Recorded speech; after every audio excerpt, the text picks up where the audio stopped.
For 300 years, they suppressed Earth until humanity's patience finally snapped. Before you blink, comment if you believe humanity thrives under pressure. Enjoy the story.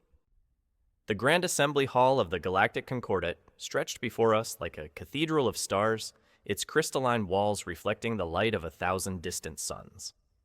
I am Silas Wynn, diplomatic attaché to the Viridian Council, and in my 4 centuries of service, I had never witnessed such absolute silence. Where humanity's delegation should have sat, only empty chairs remained. Not unusual given recent events. What was unusual was the message that had arrived precisely at dawn ship time. High Chancellor Thorne Merrick, his silver exoskeleton gleaming under the chamber's bioluminescent ceiling, raised his primary appendages for attention. The murmur of 100 different species fell to whispers, then to nothing. Esteemed colleagues, his voice resonated through the chamber's acoustics.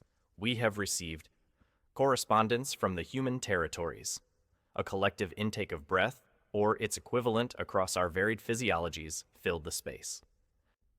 Trade Minister Vera Kane's crystalline form chimed softly with anxiety, while Supreme Commander Vorn Thalek's battle-scarred carapace clicked with what I recognized as barely contained aggression. The message, Merrick continued, his usually steady voice carrying an undertone I'd never heard before, is brief. The central holographic display materialized, and there it was no elaborate diplomatic language, no flowery preambles, no threats. Just 11 words that would reshape the galaxy. We are leaving the Alliance. Opposition will be considered hostile. Choose wisely. The silence that followed was not peaceful. It was the kind of quiet that precedes a supernova pregnant with potential energy, heavy with consequence. I found myself studying the faces around me, noting how quickly supremacy could transform into uncertainty. Counselor Zeph of the Aquarian Collective was the first to break. His gill slits fluttered rapidly as he spoke. Surely this is some form of jest. Humans have neither the military capability nor the economic independence to... To what? The question came from my own throat before I could stop it. Every optical sensor compound, eye, and sensory organ in the chamber focused on me. To survive without us, to defend themselves, to thrive. I stood slowly feeling the weight of 3 centuries of careful observation pressing against my consciousness. My esteemed colleagues, perhaps we should examine exactly how we arrived at this moment. Chancellor Merrick's head tilted, a gesture I'd learned indicated deep concern in his species. Ambassador Wynn, you've been monitoring human territories longer than any of us. What is your assessment?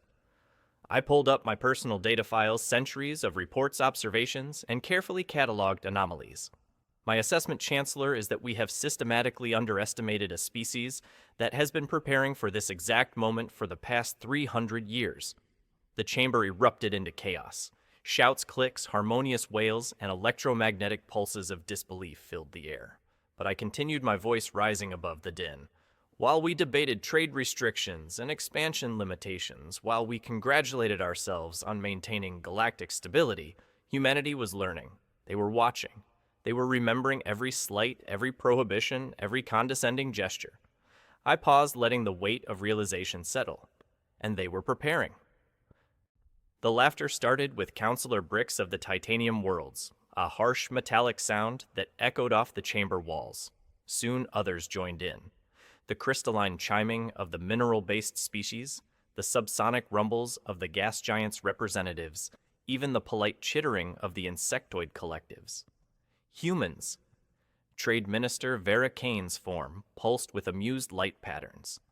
A species that controls fewer than 300 star systems. They possess no significant military technology, no economic leverage, and certainly no political influence. What could they possibly threaten us with?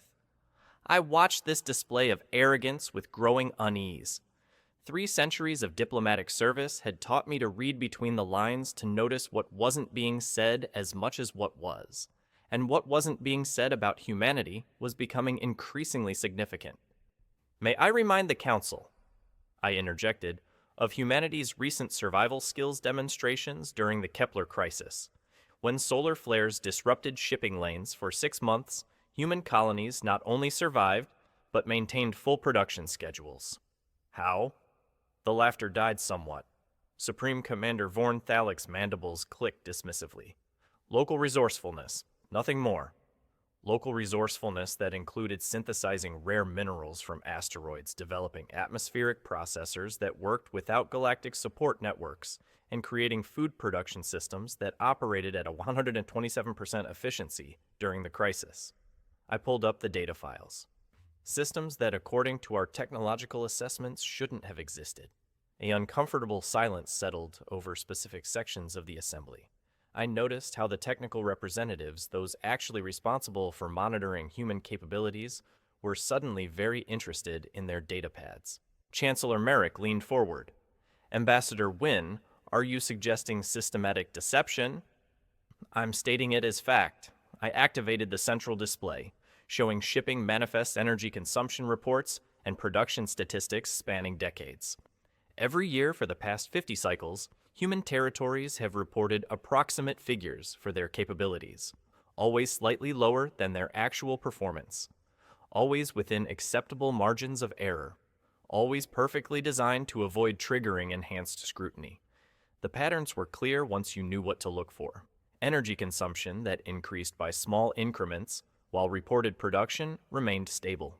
Shipping routes that took slightly longer than optimal, suggesting undisclosed stops. Population growth that consistently outpaced housing construction, implying hidden colonies. Look at this. I highlighted a series of reports. 37 instances where human territories requested technical assistance for problems they had already solved. Why would they do that? Trade Minister Kane's crystalline form flickered with uncertainty. Perhaps to maintain diplomatic relations, or to gauge our technological capabilities while hiding their own. I switched to another dataset. Notice how their requests always focused on technologies they later claimed couldn't be adapted to human physiology. Technologies that mysteriously appeared in modified form in their territories within a few cycles. The evidence was damning once assembled in one place. 3 centuries of careful deception, hidden capabilities, and strategic misdirection. Every treaty we'd forced them to sign, every restriction we'd imposed, every limitation we'd celebrated, humanity had been working around them all. Supreme Commander Thalic's battle-scarred carapace shifted to a deeper shade of red. Even if true numerical superiority remains ours, the combined fleets number over 50,000 capital ships. Human territories possess perhaps 3,000. Possessed?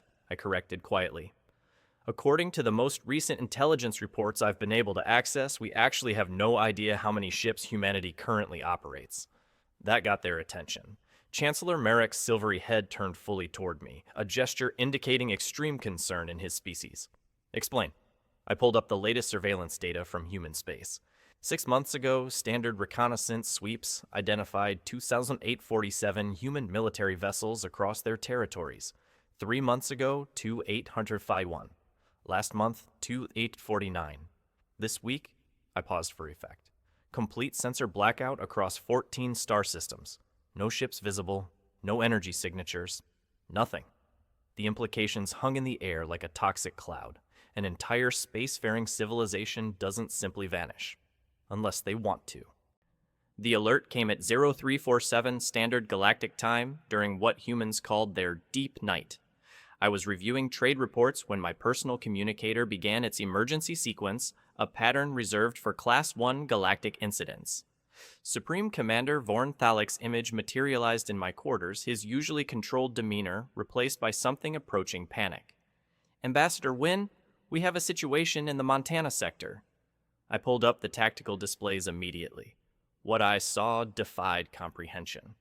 New Montana, the agricultural heart of human expansion, was under bombardment. But this wasn't a military engagement.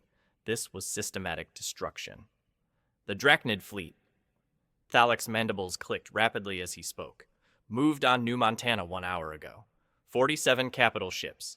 The humans' orbital defenses offered no resistance. Of course they didn't.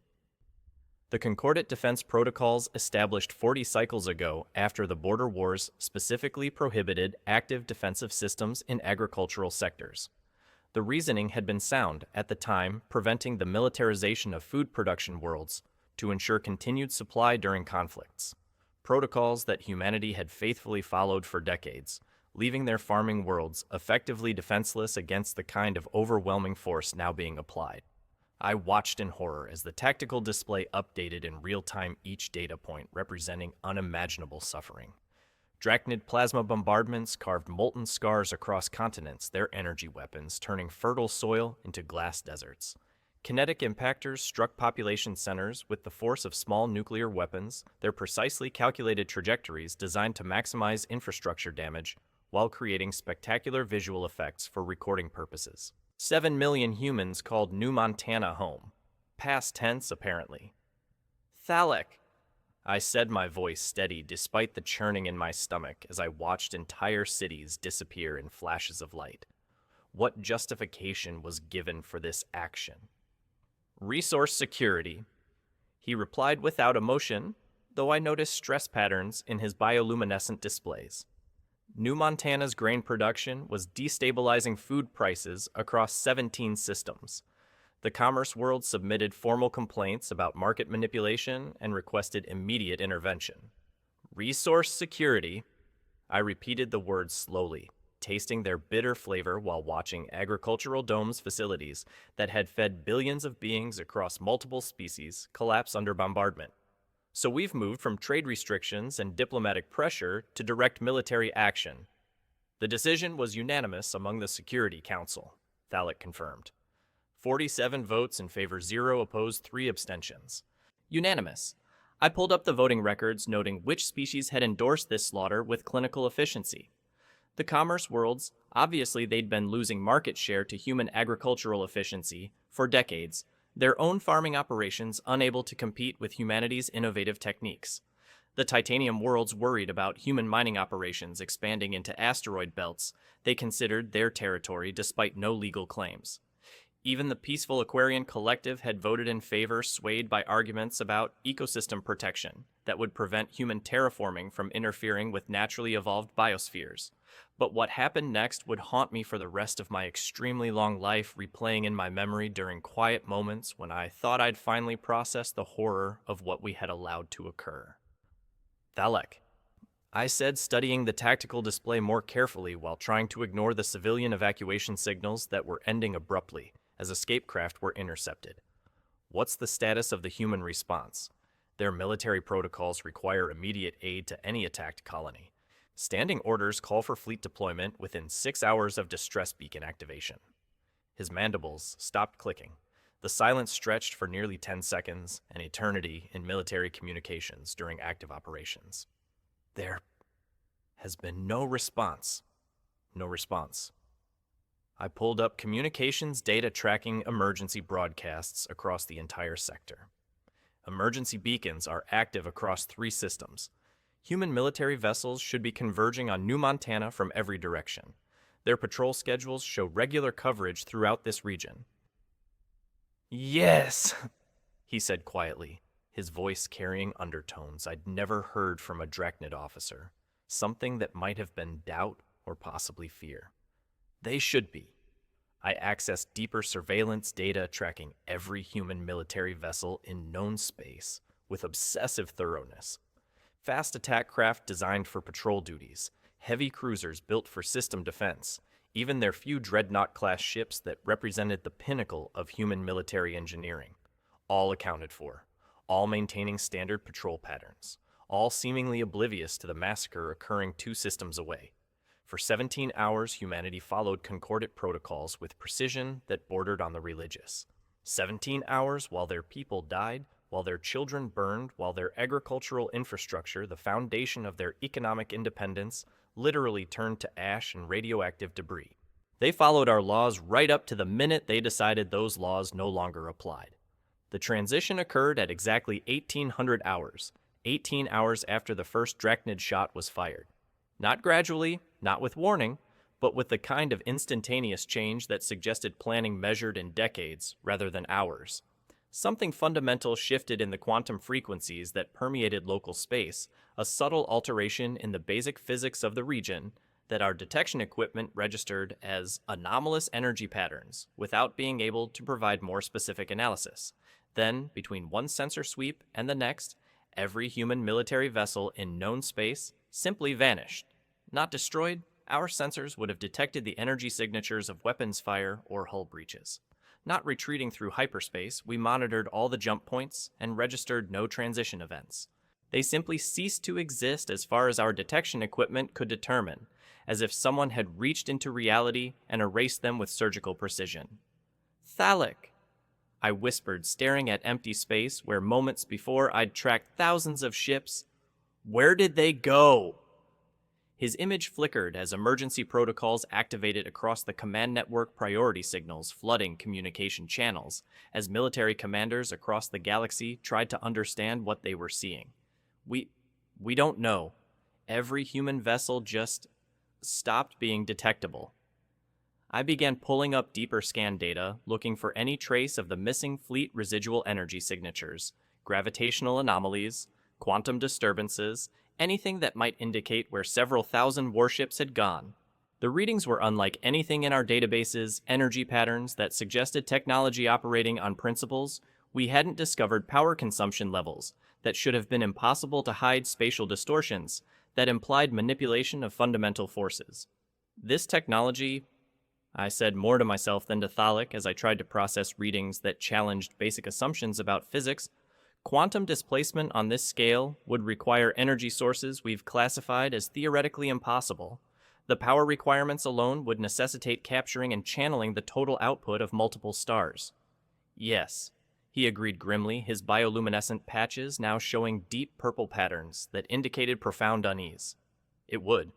Unless, I continued, pieces of a vast puzzle clicking together in my mind like the components of some incomprehensible machine. They've been developing future tech capabilities far beyond what they've shown us. Unless everything we think we know about human limitations is completely wrong. The communications array lit up with priority signals from across the galaxy, creating a cascade of data that threatened to overwhelm our processing systems. Reports flooded in of strange energy readings in previously empty space, sensor ghosts that appeared and disappeared faster than our detection equipment could track unidentified signatures moving through systems, with apparent disregard for the physical limitations that constrain conventional vessels. But most unsettling of all was the message that appeared on every concordant communication channel exactly 24 hours after New Montana's bombardment began. Not transmitted through normal means, it simply materialized on our screens, bypassing every security protocol we possessed, appearing simultaneously across thousands of systems as if the entire galaxy had become humanity's personal communication network. 7 words in perfect galactic standard displayed with the kind of technological precision that suggested absolute mastery of our most advanced systems. Remember the Alamo. Accounting begins at dawn. The investigation into New Montana's hidden infrastructure began 48 hours after the attack, once our deep scan equipment could penetrate the residual energy interference that lingered like radioactive fog around the devastated planet. What we found beneath the planet's crust redefined our understanding of human capabilities, entirely revealing a level of strategic planning that spanned generations and challenged every assumption we'd made about their technological limitations. I stood in the Concordate Strategic Analysis Center, a facility buried deep within the Mobile Command Station Eternal Vigilance, watching as layer after layer of concealed construction revealed itself on the geological surveys. The center represented the pinnacle of galactic intelligence-gathering technology, quantum processors that could analyze planetary compositions down to the molecular level, scanners that could detect metal deposits through kilometers of solid rock sensors that could map underground structures with precision measured in centimeters. Ambassador Keth of the Mineral Worlds, our foremost expert on planetary engineering and geological modification, couldn't stop his crystalline appendages from chiming in disbelief. His species had literally grown from living stone, developing over millions of years from simple mineral formations into complex crystalline intelligences, and their understanding of planetary geology was unmatched in known space. "This is impossible," he whispered for the dozenth time, his harmonics creating patterns of sound that resonated through the analysis center like church bells.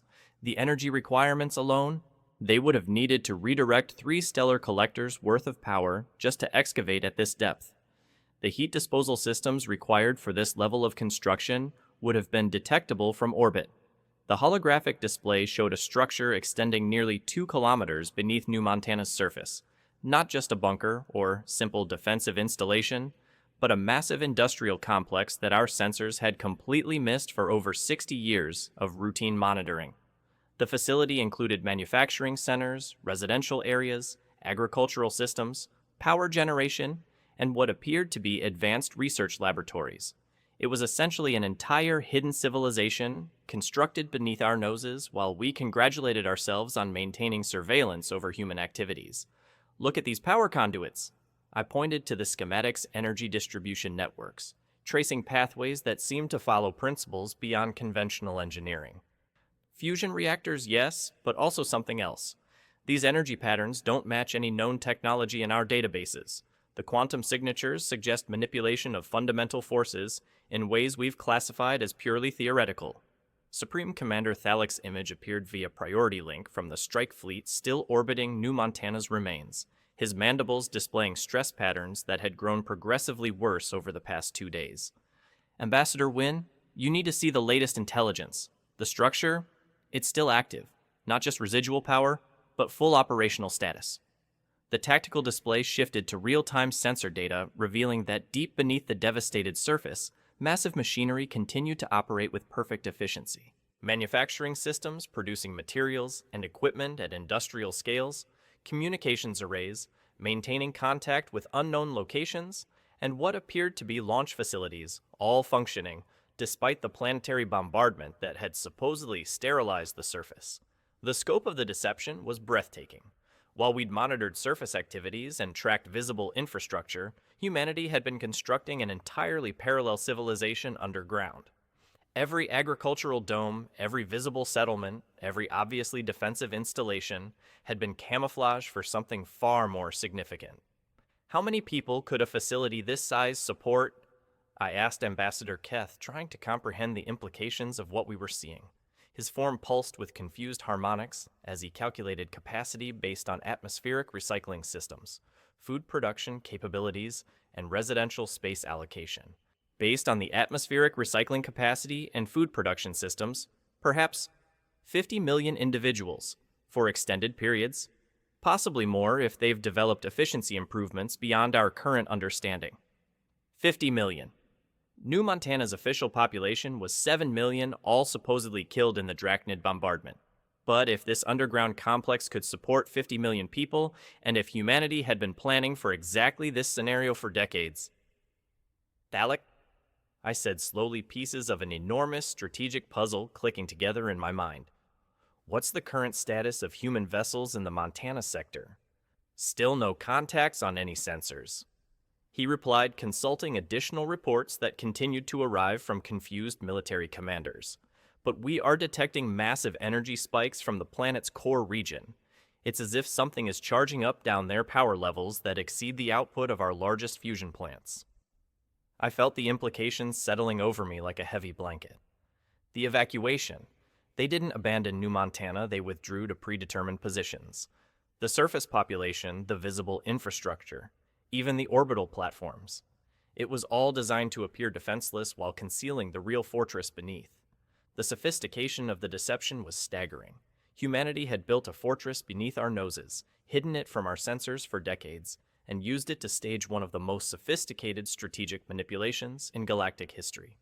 They had sacrificed their surface cities, not out of weakness, but as part of a plan that had been developing for generations. Sir, a communications tech announced, his voice tight with confusion. We're receiving a transmission from New Montana's surface, audio and visual. The source appears to be from the underground facility. On screen, I ordered, though part of me dreaded what we were about to hear. The image that appeared was crystal clear, transmitted with technology that produced better quality than our most advanced communication systems. The speaker was human middle-aged, wearing simple civilian clothes that somehow made him appear more authoritative than any military uniform. Governor Mason Pike, whom our reports had listed as killed in the initial bombardment, spoke as if addressing old friends. To our colleagues in the Galactic Concordat, he began his voice carrying the kind of calm authority that comes from absolute confidence. You have just witnessed the end of humanity's participation in your system of governance. For 300 years, we have attempted cooperation, compromise, and peaceful coexistence. Today, you chose to answer our patience with violence. The transmission quality was perfect, no static, no interference, no degradation, despite being broadcast from beneath kilometers of solid rock. The technical implications alone suggested capabilities far beyond what we'd attributed to human technology. The facility you are undoubtedly now discovering beneath New Montana has been operational for 67 years. It represents not our only such installation, but merely the one we felt comfortable revealing. We have similar facilities on 43 worlds across our territories, each designed to support our population during exactly the kind of crisis you have just precipitated. 43 worlds.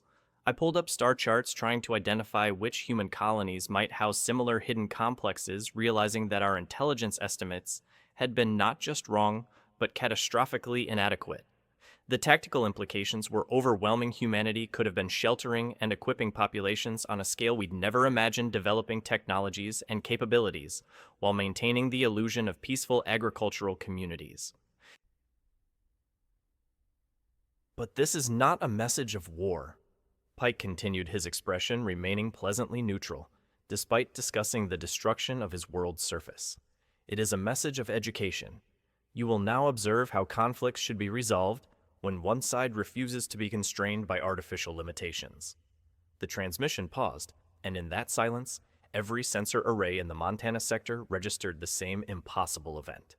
Ships began appearing out of nowhere, not entering the system through hyperspace or emerging from behind planetary bodies, but simply materializing in space as if stepping through invisible doorways between dimensions.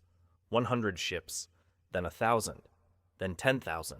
The fleet that appeared around New Montana was unlike anything in our technological databases. The vessels incorporated design elements that seemed to blend multiple incompatible technologies, quantum processing cores that should have required specialized facilities to manufacture temporal stabilization fields that we'd classified as purely theoretical, and what appeared to be localized space-time manipulation systems that operated on principles beyond our current understanding of physics. "My name is Mason Pike," the governor's voice resumed while we watched in stunned silence as the impossible fleet arranged itself in perfect formation. "I have served as administrator of New Montana for 37 years. I have watched this world grow from bare rock to the garden you chose to destroy. I have also watched my people develop survival skills that you assumed were impossible master future tech that you declared beyond our reach, and prepare for a day we hoped would never come." A new ship appeared at the center of the human formation, larger than the others, its design incorporating architectural elements that seemed almost ceremonial rather than purely functional. As it materialized, every human vessel in the system began broadcasting the same signal, a piece of ancient Earth music called Flight of the Valkyries, its martial rhythms filling communication channels with sounds of approaching destiny. "This is my final act as governor of New Montana," Pike announced, his voice carrying a note of grim satisfaction. "I am transmitting the coordinates and tactical specifications of every military installation that supported the attack on our world. I am also providing evidence of the conspiracy that led to this unprovoked assault, communications resource, allocation records, strategic planning documents that reveal the scope of the plot against our people." The data transmission that followed revealed the depths of planning behind New Montana's destruction. Communications between the Commerce Worlds and Drachnid Command stretching back months, showing how economic concerns had been deliberately escalated into military action. Resource allocation requests that revealed the attack's true motivations, not resource security, but the elimination of competition that was undermining established profit margins. Even contingency plans for dividing New Montana's agricultural territories among the conspirators after the planet's civilian population had been eliminated. "You have 24 hours to respond appropriately." Pike continued, his tone suggesting this was a courtesy rather than a negotiation. "Justice for New Montana will be achieved with or without your cooperation, but we would prefer to demonstrate the difference between revenge and education." Pike's image shifted, and for the first time his pleasant expression hardened into something that made my blood run cold.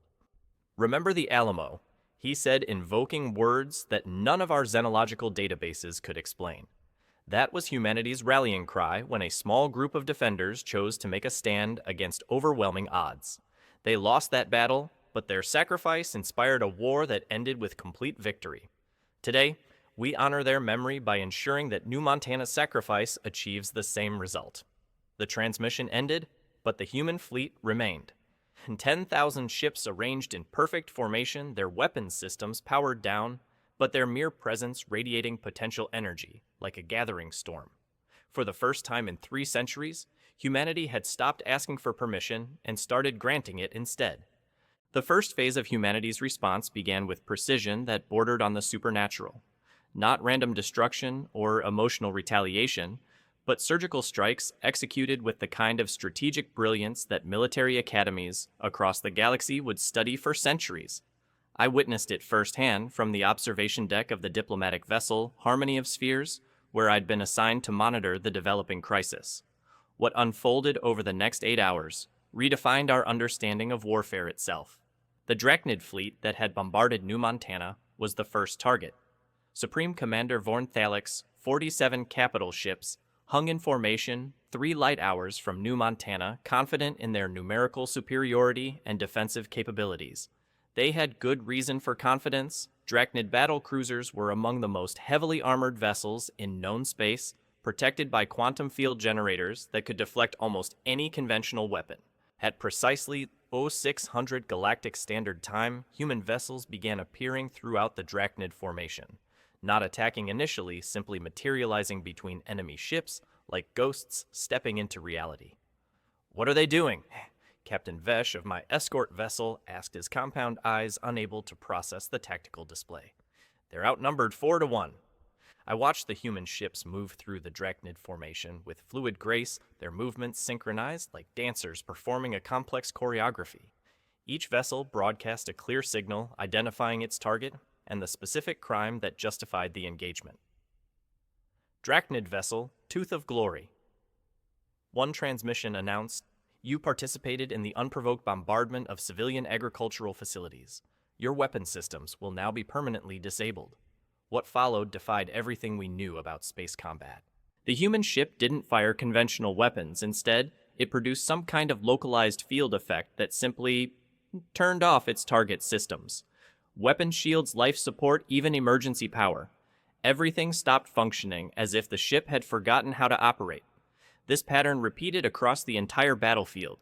Human vessels appeared next to their targets, announced the specific justification for engagement, then disabled enemy ships with technology that seemed more like controlled natural phenomena than manufactured weapons.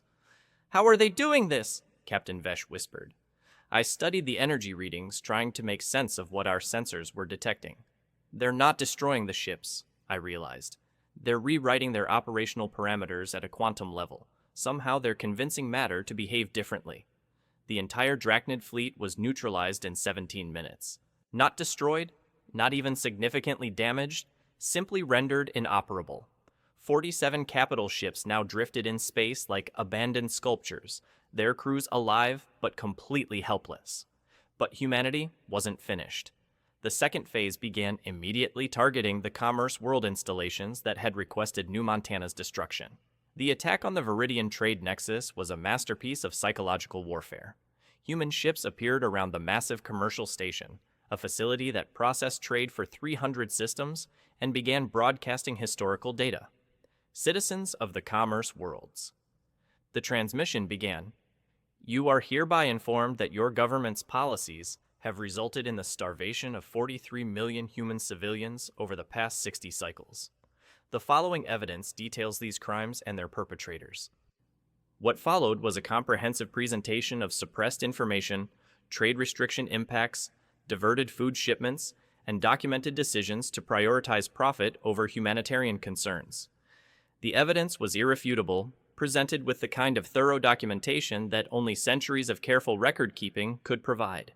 Then, while every civilian in the system watched in horrified fascination, the human fleet demonstrated their point by temporarily disabling the station's artificial gravity.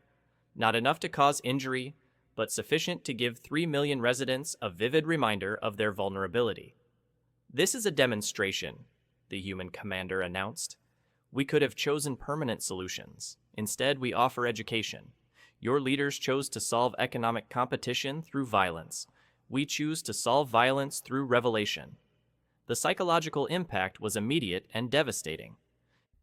Across Commerce World territory, civilian populations began demanding explanations from their governments. Stock markets crashed as investors realized their economic systems had been built on systematic oppression. Within hours, the same leaders who had orchestrated New Montana's destruction were facing their own citizens' uprising. But the most remarkable aspect of humanity's campaign wasn't their technology or tactics, it was their restraint.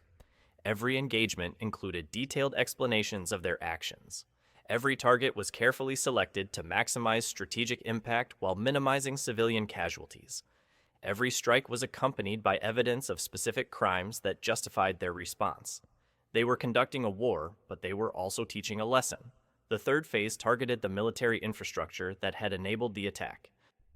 Drachnid shipyards, weapons manufacturing facilities, and command centers across 12 systems found themselves facing the same inexplicable technology that had disabled their fleet.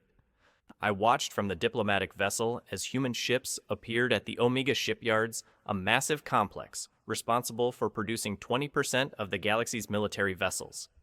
Instead of destroying the facility, they began broadcasting another message. "Workers of the Omega complex."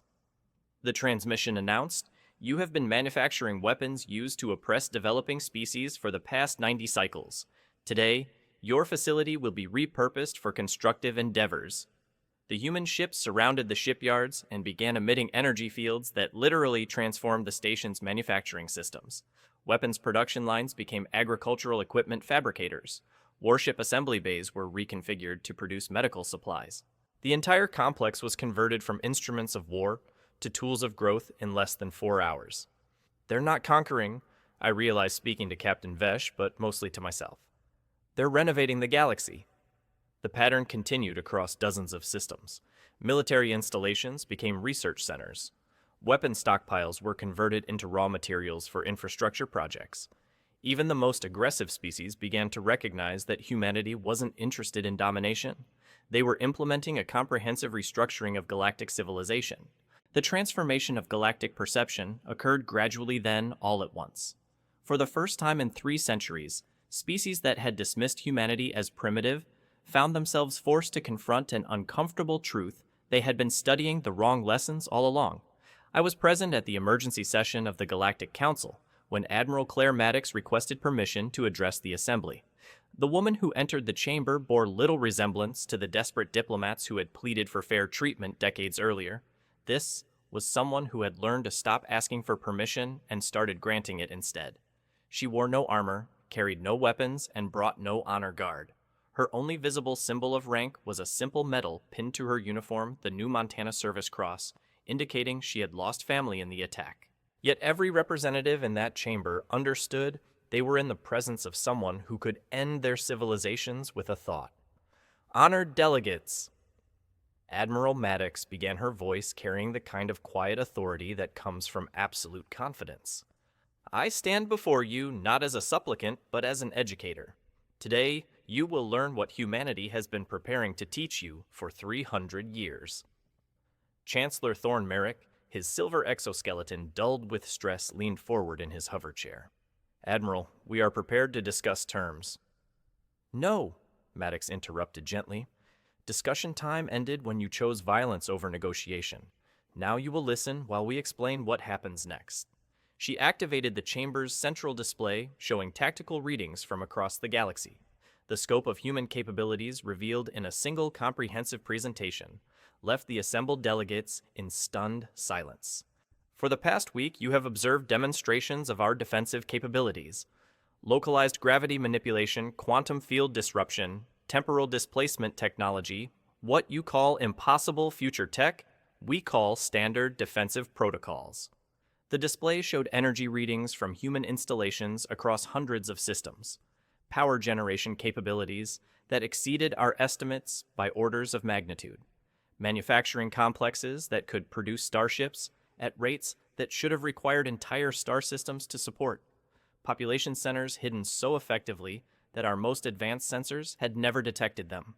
Your intelligence estimates suggest humanity controls 300 star systems, Maddox continued. The actual number is 847. Your military assessments credit us with 3,000 warships. We currently operate 43,000 with production capacity for 10,000 more per standard cycle. Trade Minister Vera Kane's crystalline form resonated with harmonics of disbelief. Impossible. Our economic monitoring would have detected resource flows of that magnitude. Admiral Maddox smiled, not the diplomatic expression council members were accustomed to seeing from humans, but something warmer and more dangerous. Minister Kane, your economic models assume we've been trading honestly with you. We haven't. For 200 years, every human merchant vessel, every cargo transport, every seemingly civilian ship has been gathering intelligence while transporting materials and personnel to hidden facilities.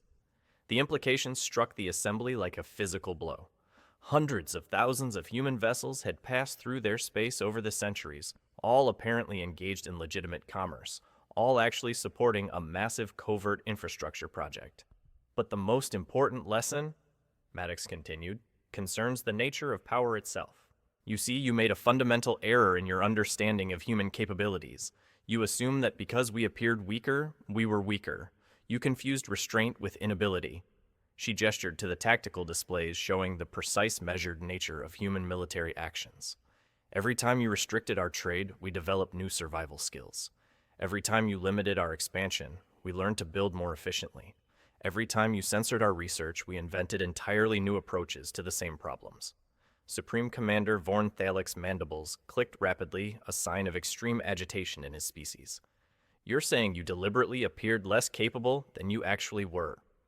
For 3 centuries, Maddox confirmed, every treaty we signed included deliberate limitations on our reported capabilities. Every diplomatic exchange included carefully calculated demonstrations of our technological limitations. We let you believe you were containing us because contained populations develop the most creative solutions. The chamber erupted in confused, chittering harmonic resonances and electromagnetic protests. But Admiral Maddox continued speaking, her voice carrying clearly through the chaos. You wanted to control our development because you feared what we might become. In trying to prevent that future, you created it. Every restriction taught us self-reliance. Every limitation forced us to innovate. Every attempt to weaken us only made us stronger. Chancellor Merrick raised his appendages for order, his voice strained. Admiral, what are your terms? What does humanity require to end this demonstration? End it. Maddox looked genuinely surprised. Chancellor, this isn't ending. This is beginning. You see, we've spent 3 centuries learning to solve problems you thought were impossible. Now we're going to teach those solutions to everyone. The central display shifted to show construction projects beginning across human space, massive installations designed not for military purposes, but for education and research. Academy ships large enough to house entire civilizations. Technology transfer stations where alien species could learn human innovation techniques. We're establishing the Galactic Fellowship Program, Maddox announced, open to any species willing to abandon the politics of suppression in favor of collaborative development. You'll learn our survival skills, our research methodologies, our approaches to seemingly impossible problems. Trade Minister Kane's form flickered with uncertain patterns. And if we refuse participation, Admiral Maddox's expression remained pleasantly neutral. Then you'll continue trying to maintain your civilizations with obsolete technology while the rest of the galaxy advances beyond your ability to comprehend. The choice is yours, but isolation is no longer sustainable. She activated a new display showing sensor readings from the space between galaxies readings that revealed massive structures moving through the cosmic void, approaching local space with purposes unknown. You see, my esteemed colleagues, humanity's rapid development wasn't motivated solely by your oppression. Our deep space sensors have been detecting incoming threats for the past century. Things that make our recent disagreements look like children's games. We developed our capabilities not just to defend ourselves from you, but to defend all of us from what's coming. The cosmic scale of the approaching structures became clear as the display zoomed out. Objects the size of star systems moving with obvious intelligence still decades away, but clearly heading for inhabited space. So your choice is simple, Admiral Maddox concluded. Learn to cooperate with us now, while there's still time to prepare for the real challenge, or maintain your political games until something arrives that doesn't care about your governing protocols. 1 year after what historians would record as the April Fool's War, I found myself walking through the Memorial Gardens of New Montana. The planet's surface had been completely restored, but not as it was before, as something better. Where agricultural domes once stood, crystalline spires now reach toward the stars, each one a monument to both the dead and the transformed. The memorial itself was carved from a single piece of quantum-stabilized stone, its surface inscribed with names in hundreds of languages representing every species in the galaxy. At its center in simple English lettering were Mason Pike's final words, "Remember the Alamo." Admiral Claire Maddox stood beside me, her dress uniform exchanged for simple civilian clothes, the New Montana Service Cross still pinned over her heart. The woman who had redefined galactic warfare now spent her days teaching agricultural techniques to species that had once tried to starve her people. "Do you regret it?" I asked, gesturing toward the memorial. "The deception, the hidden preparations, the centuries of careful planning." She was quiet for a long moment, studying the names carved in stone. "Regret implies we had other choices. We tried honesty for 200 years. It earned us starvation and bombardment. We tried cooperation. It was seen as weakness. We tried restraint. It was mistaken for inability." A group of young drachnids approached the memorial, their guide a human teacher explaining the significance of the inscribed names. These were children of the same species that had bombarded New Montana, now learning human history as part of their standard education. The most remarkable thing I observed is how quickly former enemies became students. Maddox smiled, and for the first time since I'd known her, it looked entirely genuine. "That was always the plan. We didn't want to defeat you, we wanted to graduate you." The transformation had been remarkable to witness. The commerce worlds had become the galaxy's primary hub for humanitarian aid distribution. The Drachnid military had restructured itself as a disaster response organization. Even the Titanium worlds had converted their weapons manufacturing to produce terraforming equipment. The Fellowship program has exceeded all projections. I noted consulting data from my neural interface. 47 species have enrolled in human educational systems.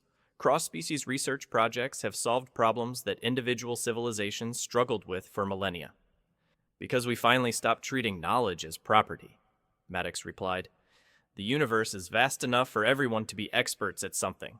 We walked deeper into the gardens, passing installations that demonstrated the fruits of galactic cooperation. Aquarian deep space sensors combined with human quantum processing had revolutionized long-range detection. Mineral world crystalline computing integrated with Drachnid biological interfaces had created hybrid technologies neither species could have developed alone. "But the real test is coming," Maddox continued, her expression growing serious. "The deep space contacts are accelerating their approach. We estimate first contact within 15 years. I pulled up the latest sensor readings from the intergalactic monitoring stations. The massive structures humanity had detected were clearly artificial, clearly intelligent, and clearly more advanced than anything in local space. Their energy signatures suggested technology that operated on principles completely outside known physics. "Are we ready?" I asked. "We will be," she said with quiet confidence. "Humanity spent 3 centuries learning survival skills while you tried to suppress us. The galaxy has spent the past year learning cooperation skills while we taught you. When the newcomers arrive, they'll find not a collection of competing civilizations, but a unified community of problem solvers." We reached the highest point in the gardens, where a simple stone bench overlooked the restored valleys. In the distance, ships from dozens of species worked together on construction projects, their crews trained in human efficiency techniques, but contributing their own specialized knowledge. "The greatest irony," I mused, "is that humanity achieved through patience what most species attempt through force. You became the dominant power in the galaxy by teaching everyone else to be stronger." Admiral Maddox settled onto the bench, her gaze fixed on the distant stars. "Dominance was never the goal. Security was. And the only way to be truly secure is to make sure everyone around you is capable of defending themselves." A message indicator chimed from my communication device. "The latest reports from the Fellowship Academies, breakthrough research in temporal mechanics, From a joint human crystalline team, revolutionary defensive technologies, from combined Drachnid Aquarian development terraforming advances that could transform dead worlds into gardens within decades. The Scifi stories of ancient Earth, Maddox said suddenly, always imagined humanity spreading across the galaxy through conquest or superior technology. None of them predicted we'd do it by becoming the galaxy's teachers. And none of them, I added, predicted that the key to human survival skills would be making everyone else better at surviving. The sun set over New Montana's restored landscape, painting the sky in colors that no amount of technology could improve upon. In the growing darkness, the lights of hundreds of installations twinkled like ground-based stars, research centers, academies, and collaborative workshops where former enemies worked side by side to solve the challenges of an uncertain future. When the deep space visitors arrive, Admiral Maddox said quietly, they'll find something unprecedented in galactic history, a civilization that grew strong not by conquering its neighbors, but by teaching them to be unconquerable. As if summoned by her words, a group of children from mixed species ran past our bench, laughing as they chased bioluminescent insects through the garden paths.